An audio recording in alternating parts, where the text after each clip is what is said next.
બહુ મોટા મોટા બંગલા હોય અને પછી બાયણે તકતી મારી હોય વેલકમ ની, અને પછી તમે દરવાજો ખોખડાવો એટલે અંદરથી એમ કે તમારો ભાઈ ઘરે નથી ને ભાઈ હતાઈને બેઠો હોય. આ ઈ પરંપરા નથી આપણી. કારણ કે ઓળખાણમાં ફેર બિરાદર. માણાની ઓળખાણ છે ને એ બહુ ઘણી રીતે માણસ ઓળખાતો હોય. ઓળખાણમાં ફેર બિરાદર. ચપ્પલ કહીને બનાવી છે, ચપ્પલ ચાટીને નહીં. એટલે માણાનો એક પોતીકો પોતાવટ હોય. અમુક વખતે કેવું થાય કે માણસ આમ કોકને જોવે ને એટલે આમ કાલો વાલો મંડે થવા, એમ તરત જ મંડે વાહે આમ ગદબ વાહે જેમ બકરી હાલી જાય એમ ધીરો મંડે હાલતો થવા. એમ ત્યાં આપણને એમ થાય કે હાથી ન જડે તો હાલીને વયું જવાનું હોય. આ તો ખાલી એટલી જ હોય ને કે બાવડું જાલીને પડખે ઊભા રાખે. એટલે મેં કીધું હતું હાથી ન જડે તો હાલીને વયું જવાનું હોય. અંબાડીએ બેહવા કઈ મહાવતના ખોરે ન બેહાય. તો પોતાવટ તો માણસ હોવો જોઈએ ને. આપણે આપણી પરંપરા એ છે. અદીઠું રહી અને અમૃત અમોને હજુ કોક પીવાયડા કરે છે. હિન્દુસ્તાન એટલે એ કયું તત્વ, સૌરાષ્ટ્ર એટલે એ કયું તત્વ, આપણું કાઠિયાવાડ, આપણું ગુજરાત એટલે એ કયું તત્વ. ખાસ તો આ જ્ઞાતિ ગંગા બેઠી. સમાજના આંગણે પ્રસંગ હોય, સમાજના આંગણે બોલવાનું હોય એટલે વિશેષ રાજીપો આપણને એ હોય કે આપણે બધા આપણું લોહી એક હોય. આ નાના વાડા ને વાયડું છે એ કાઢી નાખીએ હવે. કારણ કે ઘણી વખત આપણે ક્યાંક જાય કોઈક પૂછે કેવા, એટલે આપણે કઈક આયર, તો પછી બીજો પ્રશ્ન એ હોય કેવા આયર. અહીંયાથી હવે આગળ આવતા રહી. આયર એટલે એ વાત પૂરી થઈ જાય. અહીંયા પછી આયર એટલે આયર. એમ એવું નથી. હરેક માણસને જે પણ માણસનો જન્મ જે પણ જ્ઞાતિમાં થયો હોય એ જ્ઞાતિનું ગૌરવ માણસને હોવું જોઈએ. જે માણસનો જન્મ જે પ્રદેશમાં થયો હોય જન્મ ભૂમિકાનું ગૌરવ એનું હોવું જોઈએ. મારે એકાદ બે બહુ નાની વાતો કરવી છે. વાતો એટલા માટે કે ગાવું છે ને એ વાતોમાંથી જન્મેલી વસ્તુ છે. ગાયન કોઈ પણ હોય, ખાલી એક ગીત એમનેમ સ્વતંત્ર નથી ઉભા. એ ગીત ઉપર કથા ઊભી. પેલા કોઈ ઘટના બની હોય એના ઉપરથી કોઈ કવિતો લખાણા હોય, એના ઉપરથી કોઈ છંદ લખાણા હોય, એના ઉપરથી કોઈક દુહાઓ લખાણા હોય, એના ઉપરથી ગીતો બન્યા હોય. અને ગાવું ભલે સાધના તો હવની પોતીકી હોય. હરેક માણસ પોતાની મહેનત કરી, પોતાની અકલ, પોતાની સમજણ પ્રમાણે હરેક વસ્તુને રજૂ કરતો હોય. પણ બોલવું એ જ્યાં સુધી મેં મંચોને જોયા છે, મેં મંચ ઉપર બેઠો છું ત્યાં સુધી હું કહી શકું કે બોલવું એ બહુ અઘરા કામમાંથી એક છે. કારણ કે વાર્તાકારો વયા એટલે ગયા કે સાંભળનારા માણસો સામેથી વયા ગયા. હું મારા દરેક પ્રોગ્રામમાં એક દુઓ કહું છું કે જેઠ કોરો જાય એનો ખંડમાં ખટકો નહીં. અહીં મોટા ભાગનો વર્ગ ખેડૂત વર્ગ બેઠો છે. મોટા ભાગના માણસો અહીં બેઠા છે કે જે ખેતી હારે સંકળાયેલા છે. લોકસાહિત્યની ત્રેવડ, લોકસાહિત્યની તાકાત કઈ છે? જેઠ કોરો જાય એનો ખંડમાં ખટકો નહીં, પણ આહાડનો એક દી અમને વહમો લાગે વેરડા. આ મહાડની એકમ અને આહાડની બીજ જાય ને એટલે આપણે આમ રાહ જોઈને નેજવા માંડીને બેઠા હોય કે વણ હગે, વણ હાગવે, વણ નાતરીએ ને, વણ માવતર જીવીએ પણ તું વીણ મરીએ મેં. લોકસાહિત્યમાં આ તો આનો સ્થૂળ અર્થ થયો સાહેબ. પણ એક લોકસાહિત્યકાર તરીકે તમે 1000 વાર મંચો ઉપરથી આ દુહાઓ બોલવામાં આવ્યા, આ ગીતોને ગાવામાં આવ્યા. ગાનાર ગાઈને વયો ગયો, સાંભળનાર સાંભળીને વયો ગયો. કવિતોને દુહાઓને કોઈને ઊભા રાખીએ ને કોઈએ પૂછ્યું જ નહીં કે આનો અર્થ શું થાય. આ દુહાનો સ્થૂળ અર્થ એ થાય કે આખા જેઠ મહિનામાં વરસાદ ન થાય તો આપણને એનો રંજ ન હોય, આપણને એનું દુઃખ ન હોય. પણ આહાડની એકમ અને આહાડની બીજ જાય એટલે ખેડૂત તરીકે આપણે એની રાહ જોઈને બેઠા હોય કે વરસાદ કઈ આવશે. પણ એનો સાચો અર્થ એ થાય સાહેબ કે સામે આમ 1000 માણસની મેદની બેઠી હોય. અહીં મંચ ઉપરથી કોઈ કવિત કહેવામાં આવે, કોઈ દુહો કહેવામાં આવે, કોઈ છંદ કહેવામાં આવે, કોઈ શેર કે કોઈ ગઝલ સંભળાવવામાં આવે. એમાં 999 ડોકાનો ડગે તો કાંઈ નહીં, પણ આ સમજે છે એમ માનીએ જેના ભરોહે અહીંથી સબદ છૂટો થયો એ માણસ દાદ ન આપે તો એવા આહાડનો એકદી અમને વહમો લાગે વેરડા. જે માણા સમજે છે છતાંય દાદ નો આપે, જાણવા છતાં દાદ નો આપી શકે એવી અધૂરી દાદથી વાકેફ છું. મરીજની આ પંક્તિ છે. મેં શરૂઆતમાં માતાજીની સ્તુતિ કરી હતી, મેં ગાયું હતું કે તું હાલ ને જટ હોય. હું દરેક પ્રોગ્રામમાં મને ઘણા એમ કહેતા હોય કે તું એક ને એક વસ્તુ વારે વારે બહુ બોલે છે. પણ એ બોલાય એટલે કે તમે એ વાતને ઊભી રાખીને જોવો ને તો એમાંથી તમે બહાર જ ન નીકળી શકો સાહેબ. વાતનો પોતાનો શબ્દનો એક શબ્દ બ્રહ્મ છે સાહેબ, શબ્દ એક નશો છે. માણા શબ્દ લાગી જાય તો ખાલી એટલું જ કીધું હતું કે આંધળાના તો આંધળા જ હોય ને, એ શબ્દ કા એ બાઈના મોઢેથી છૂટ્યો અને આ પુરુષને લાગી પડ્યો, આખું મહાભારત ઊભું થઈ ગયું. મેં શરૂઆતમાં માતાજીની સ્તુતિ કરી તો એ છંદ મેં કીધો તો કે તું હાલ ને જટ હોય ન્યાથી કોઈ વાલું નવ કને અને વાટું નિહાળે વાવડે માં તલકતા છોરું તને. માણા આમ સાધનાથી પોતાનું કામ કરતો હોય એમ અહીં જેટલી પણ આ વ્યવસ્થા છે, આ વ્યવસ્થા એમનેમ ન થઈ હોય. કેટલા માણસોએ કેટલા ટાઈમથી આ કામને હણગારવા માટે, આ કામને હજાવવા માટે થઈ અને મહેનત કરી રહી છે.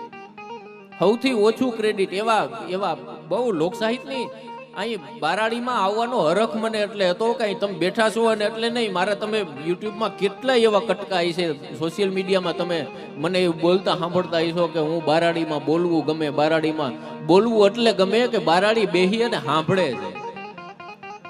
આ વાત ઈ કરતો હતો કે આ પ્રસંગને હણગારવામાં કેટલાય માણસો, અમારી આ સ્ટુડિયોની ટીમ છે, આ લોકોને તમે ઓળખતા નહીં હોય. કદાચ આ પ્રોગ્રામ પૂરો થઈ જાય અને કાલ સવારે આ ટીમમાંથી તમને કોઈક સામો આવે તો બને તમે ઓળખતા નહીં હોય, પણ આ સંભારણું આખી જિંદગી કચકડાની ફ્રેમમાં યાદગીરી રાખીને તમને આપશે કે આલ્યો 10 કે 15 કે 20 કે 100 વર્ષ પહેલા તમારા ગામડા પ્રસંગ થયો હતો. આ સાઉન્ડ હોય, આ આટલું હાવ જોર કર્યા વગર અહીં બેઠા બેઠા હાવ શીરો જેમ ખાઈ એમ આસાનીથી બોલી અને તમને અહીંયાથી સંભળાતું હોય તો એ આપણું આ શ્રીરામ સાઉન્ડ. એવું નહીં કે અહીંયા આવ્યા ને એના વખાણ કરી, પણ જે માણા વાહ ને વાહ તો કઈ હકી ને સાહેબ. લોકસાહિત્ય શીખવાડે જેની હરવાણી સાચી હોય એ દુકાળમાં ડૂકે નહીં, પણ પાપી હોય જેના પેટ એની ભેખડ ન દૂજે ભૂતરા. જેની હરવાણીઓ સાચી હોય. અહીંયા અમે આવતા હતા એટલે અહીંયા મસરીભાઈ આવ્યા છે, આપણે બારાડીનો આખું બારાડી જેના ઉપર ગૌરવ લઈ શકે. જોરદાર તાળીઓથી આપણે એને વધાવીએ ભાઈ શ્રી મસરીભાઈ.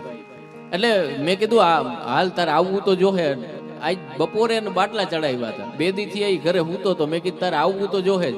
એટલે નાના કરતો પછી મેં કીધું બારાડી છે ને તું ન આવતો કે કાંઈ વાંધો ના, જે થાય જોયું જાય, બાકી હું આવી. એમ મુદ્દો એ છે કે આપણાપણાનો ભાવ, એમ એને એ જ કીધું કે આપણું આયોજન છે ને આપણે આપણા આયોજનમાં આપણે બેઠા હોય ને તો આપણે રૂડા લાગીએ સાહેબ. એવું નથી કે સમાજમાં, હું મારું નથી કહેતો, પણ સમાજમાં પ્રતિભાવો નથી. આ કોઈ આક્રોશ કે આને કોઈ વ્યંગ નો કહેવામાં આવે, પણ સમાજમાં પ્રતિભાવો નથી એવું ક્યાં? સમાજ કઈ થોડો, સમાજની ધરોહર કઈ થોડી વાંજણી છે સાહેબ. ખાલી એક ભરોહાના હુંડલાને ઉતારીને પંડનો દીકરો ખાંડીને ખવડાવી દેતો એ સમાજ કોઈ દી નબળો ન હોય શકે સાહેબ.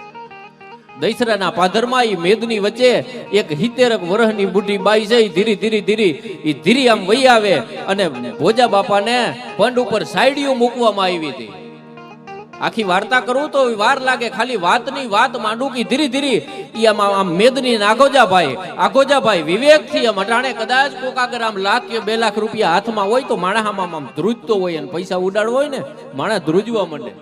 કારણ કે એ વસ્તુમાં ત્રેવડ એટલી છે, એનામાં તાકાત એટલી છે. પણ આ તો પંડનો દીકરો ગામના ચોકમાં હૂતો તો અહીંયા પંડ ઉપર સાઈડીઓ મુકાણી એટલે ધીરી 70-75 વર્ષની બાઈ છે, ચાંદીના પતરા જેવા વાળ લઈ આવી અને ભોજા બાપાને જે હુવડાવવામાં આવ્યો તો એના પંડ ઉપર સાઈડીઓ મુકાણી હતી. એના લોહી ઉપર, એના રક્ત ઉપર હાથ લઈ આમ હથેળીમાં લઈ અને ઊંઘીને આમ કરી અને એ બાઈ હાલતી થઈ ગઈ. કોકે કીધું કે માં શું કરવા આવી હતી? તો હિન્દુસ્તાનની, ગુજરાતની એક આયરાણીએ જવાબ આપ્યો તો ભાઈ હું મારા લોહીને ઊંઘવા આવી હતી, હજી તો આમાં મારા દૂધનો હા આવે છે, મારો ભોજો આઈ જાય નહીં માને અને કાલે નહીં માને. એ ધરાવીને ધાનનો નીપજે અને કુડવીણ માળું ન હોય, ઓઢા ઘર જેસલ જખરો નીપજે કે જેની માં વથલ પદમણી હોય. આ તો આજે હમણાંની વાતો, કદાચ રામાયણ મહાભારતના ઇતિહાસોનું ઉઘાડીને બેહી શિખરો કઈ સર કરો ને તમે તમારા નામનો એક કીર્તિથંભ ખોડાવી શકો. કવિદાદની આ કવિતા છે. કદાચ કોક માણસ આગળ બહુ વૈભવ હોય, બહુ રૂપિયો હોય, તમે કદાચ તમારા ગામના પાદરમાં એક ગેટ મુકાવી અને તમારા પરિવારનું, તમારા વડવાઓનું કે એમાં તમે નામ લખાવી શકો. શિખરો કઈ સર કરો અને તમે તમારા નામનો કીર્તિથંભ ખોડાવી શકો, પણ ગામને પાદર એક પાડ્યો તમે એમ ન ખોડાવી શકો સાહેબ. એના હાટું થઈ અને શહાદત વરવી પડે. અને તાર વીણાનો સંતૂરનો તમે તોડી શકો. કદાચ કોઈ માણસની ભુજાઓમાં બહુ ત્રેવડ હોય તો એ તાર વીણાનો કે સંતૂરનો તમે તોડી શકો, પણ વનમાં ટહુકતા ઓલા મોરલાને તમે એમ ન રોકી શકો. સાહેબ, ઈ તો જેને અંદરથી આવતી હોય. હમણાં બાપાને ઝાલવા પડતા હતા, એ અંદરથી આવે લહેર. મોજ છે એ ડાઉનલોડ કોઈ ઓચિંતું રસ્તે મળે અને ધીરેથી પૂછે કે કેમ છે, તો આપણે કહીએ દરિયાસી મોજમાં અને માથેથી કુદરતની રેમ છે. અને ફાટેલા ખિસ્સાની આડમાં ગુજરાતી આ કવિતાની મજા આવી છે કે ફાટેલા ખિસ્સાની આડમાં મૂકી છે છલકાતી મલકાતી મોજ. ચાવી વસાવાય નહીં એવા તાળામાં આપણો ખજાનો એમ ખેમ છે. અને આંખોમાં તો પાણી આવે ને જાય. માણસની જાત છે, કદાચ કોઈ વિપત આવે, કઈક એવું અજુગતું બની જાય તો માણસ રોવાય મંડે કે આંખોમાં તો પાણી આવે ને જાય. નથી ભીનાશ ભીતરમાં થાતી ઓછી, અને વધઘટનો હિસાબ કિનારાઓ રાખે નથી પરવા એની સમંદરને વધી. અહીં જે દરિયો છે એમાંથી કદાચ એકાદ ગાગર નીકળી જાય તો પછી એની દરકાર એને નથી હોતી સાહેબ. પણ આ દુહાઓ આજે કવિતો બન્યા, એના પાછળની વાર્તાયું, એની કથાયું, સમૃદ્ધિ એટલી છે સાહેબ. કવિ દાદે એમ કીધું કે પગલા એવા કોણ મૂકતું આવે. આ એક કવિતા માંડી અને મારે એકાદ બે વાર્તાયું તમને સંભળાવી છે. વાત એટલા માટે સંભળાવી જરૂરી છે કે આપણને વિશ્વાસ આવે કે આપણી પરંપરા કઈ છે. હું એમ નથી કહેતો કે હું શ્રેષ્ઠ છું એમ, પણ શરૂઆતમાં માણસને પોતાનો સા નો ખબર હોય કે મારો સા કયો છે, માણસ બસુરો નો થાય સાહેબ. કવિ દાદે એટલે કીધું કે શિખરો કઈ સર કરો અને તમે તમારા નામનો કીર્તિથમ ખોડાવી શકો, પણ ગામને પાદર એક પાડ્યો તમે એમ ન ખોડાવી શકો. એ ચિત્ર કઈ ઊભું થાય, એ ચિત્ર આમ દોરાય કઈ જગતના ચોકમાં. એટલે દાદી એનું પ્રમાણ આપીએ ને બીજી કવિતા લખી કે પગલા એવા કોણ મૂકતું આવે.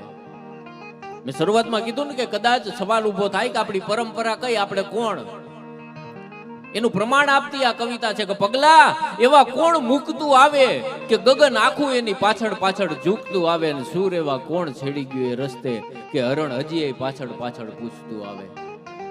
મારું ગારા અને માટી જૂનું મકાન, મારું આ ગારા અને માટી જૂનું મકાન, તમે એને હાંધો હાંધો ને તૂટતું આવે.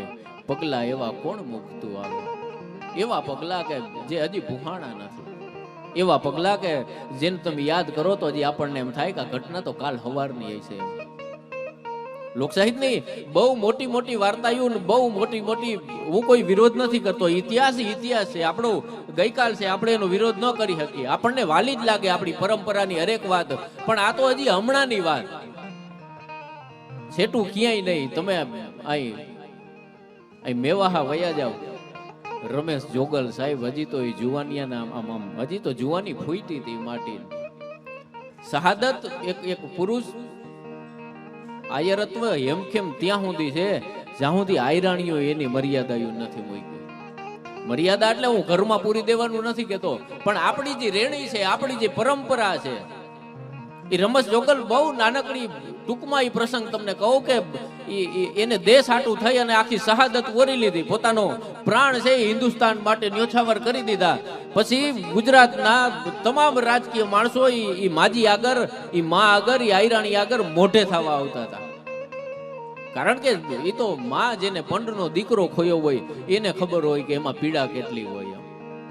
હરેક માણા આમ મોઢે થવા આવી અને આમ હૈયારી દિયક માં હિંમત રાખ, તું તો શહીદની માં છો.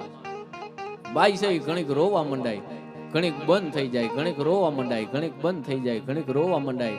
એમ થાતા થાતા હગાહાય આવે, સમાજના મોભીઓ આવે, સમાજના વડીલો આવે, રાજકીય પક્ષના આગેવાનો આવે. એમ થાતા થાતા ગુજરાતના મુખ્યમંત્રી આયરાણીની મુલાકાતે આવ્યા. સાંભળજો, એક આયરાણી જવાબ હું આપી શકે. આયર એટલે કોણ એનું હું તમને પ્રમાણ આપું છું. એને મોઢે થવા આવી અને આમ વિવેક કરી અને ગુજરાતના મુખ્યમંત્રી છે એ આયરાણી આપણી બુઢી જનેતા બાઈ છે. આજના પર્સનાલિટી ડેવલપમેન્ટના ક્લાસીસ જે નથી કરી શકતા એ અભણ આયરાણીએ તેથી કરીને દેખાડ્યું હતું સાહેબ. કેમ બોલવું, કેમ વિવેક કરવો, કેમ રહેવું, કેમ રેણી હોય, આપણી પરંપરા કઈ છે, એનો નશો માણસને કેવો હોય એનું આ પ્રમાણ આપતો આ પ્રસંગ. એટલે આવી અને ગુજરાતના મુખ્યમંત્રીએ વિવેક કર્યો, એટલે આવી અને બેઠા એટલે માજી છે એનો દીકરો યાદ આવ્યો કે મારો રમેશ આજ હોત અને ગુજરાતના મુખ્યમંત્રી આવ્યો હોત તો એ કેટલો રાજી થતો હોત, પણ મારો દીકરો નથી. જેની ભાંગે જોડ એને માયામાય મીઠપ નહીં, પછી કાગા વાતું કરોડ મારા પંડને હક ન પાલવે. એ ભાઈ છે કારણ કે એને બુઢાપાની લાકડી એને ખોઈ નાખી હતી.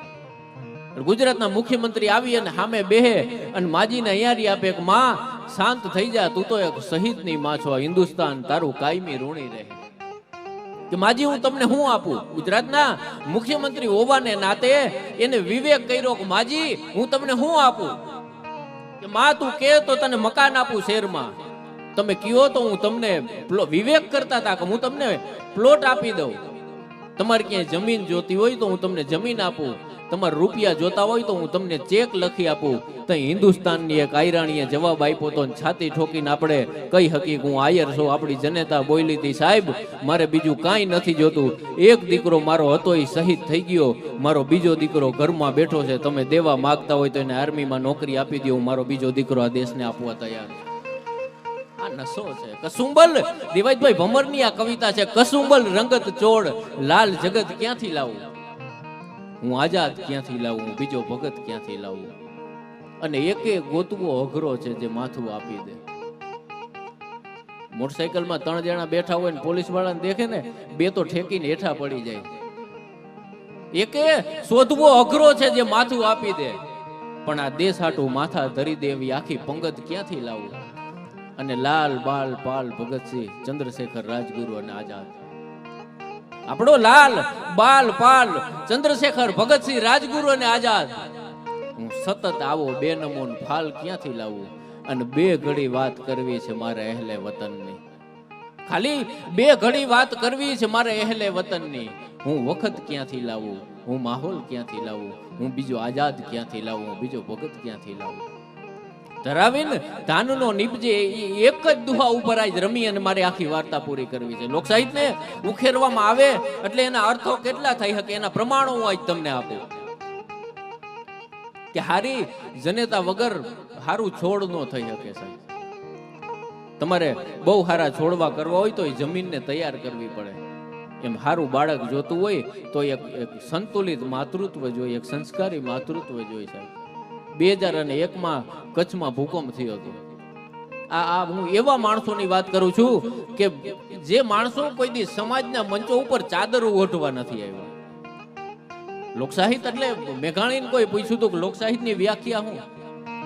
જેવી લોકગીતની વ્યાખ્યા છે એવી જ વ્યાખ્યા લોકસાહિત્યની છે કે સાહિત્ય જેમાં સર્વનું હિત સમાયેલું છે, કે જેમાં હવની વાત કરવામાં આવે. કદાચ આવડા મોટું આયોજન થતું હોય અને આવડું મોટું આયોજન કરવા માટે થઈ અને તમારા ગામમાં બુક નીકળે, કદાચ કોઈક એવો અદમાં અદ નાનામાં નાનો માણા હોય કે જે આમાં કાંઈ ફાળો ન આપી શકે, પણ આ પાંડાલમાંથી આ ડોમમાંથી એ આમ હાઈલો જતો હોય અને વચ્ચે પાણીની એક બોટલ પડી હોય લઈ અને કચરા પેટીમાં નાખી દે તો આ પ્રોગ્રામનો મોટામાં મોટો દાતા હોય એનો લગોલગ આ ભાઈ દાતા કહી શકાય. મુદ્દો એ છે કે સામાજિક વ્યવસ્થાને આપણે બદલી નથી શકતા. અહીં આગળ બેઠા કદાચ બધા આમ મોઢું ફરી જાય તો જે છેલ્લે બેઠો એ બાણા મોર થઈ જાય. અને આ તો સમય છે ભાઈ, ગમે ત્યાં પલટી. કાબે અર્જુન લોઈટો વહી ધનુષ વહી બાણ. આ સમય કોઈનો પાજોદનો દરબાર રૂસવા મજલુમી જેવી તોપનું જો જિંદગી મારા પર ફિદા હતી. રૂસવાનું ચિત્ર જોઈએ ને આ ગુજરાતી ગઝલ યાદ આવે કે જિંદગી મારા પર ફિદા હતી, એ મારી જ ઉડાડેલી અફવા હતી. માણસ એ પોતાની મજાક કરવા માટે અમુક વખતે રૂસવા સાહેબને મળવા હાટું જે માણસ અપોઇન્ટમેન્ટ લઈ અને આવતા હતા કે મારે રૂસવાને મળવું છે, એ માણસ જે રૂસવા સાહેબનો સમય પલટે, રૂસવા સાહેબનો વખત બદલી જાય તો એ જ માણસોને મળવા હાટું રૂસવા સાહેબ અપોઇન્ટમેન્ટ લઈ અને લાઈનમાં બેઠા હતા. સાહેબ તઈએ રૂસવાએ લખ્યું હતું કે મોહતાજ ના કસાનો હતો કોણ માનશે, મોહતાજ ના કસાનો હતો કોણ માનશે, મારો એક જમાનો હતો કોણ માનશે, અને હસવાનો મેં જે કર્યો અભિનય એ આઘાત દુર્દશાનો હતો કોણ માનશે. માણાનો સમય પલટી જાય.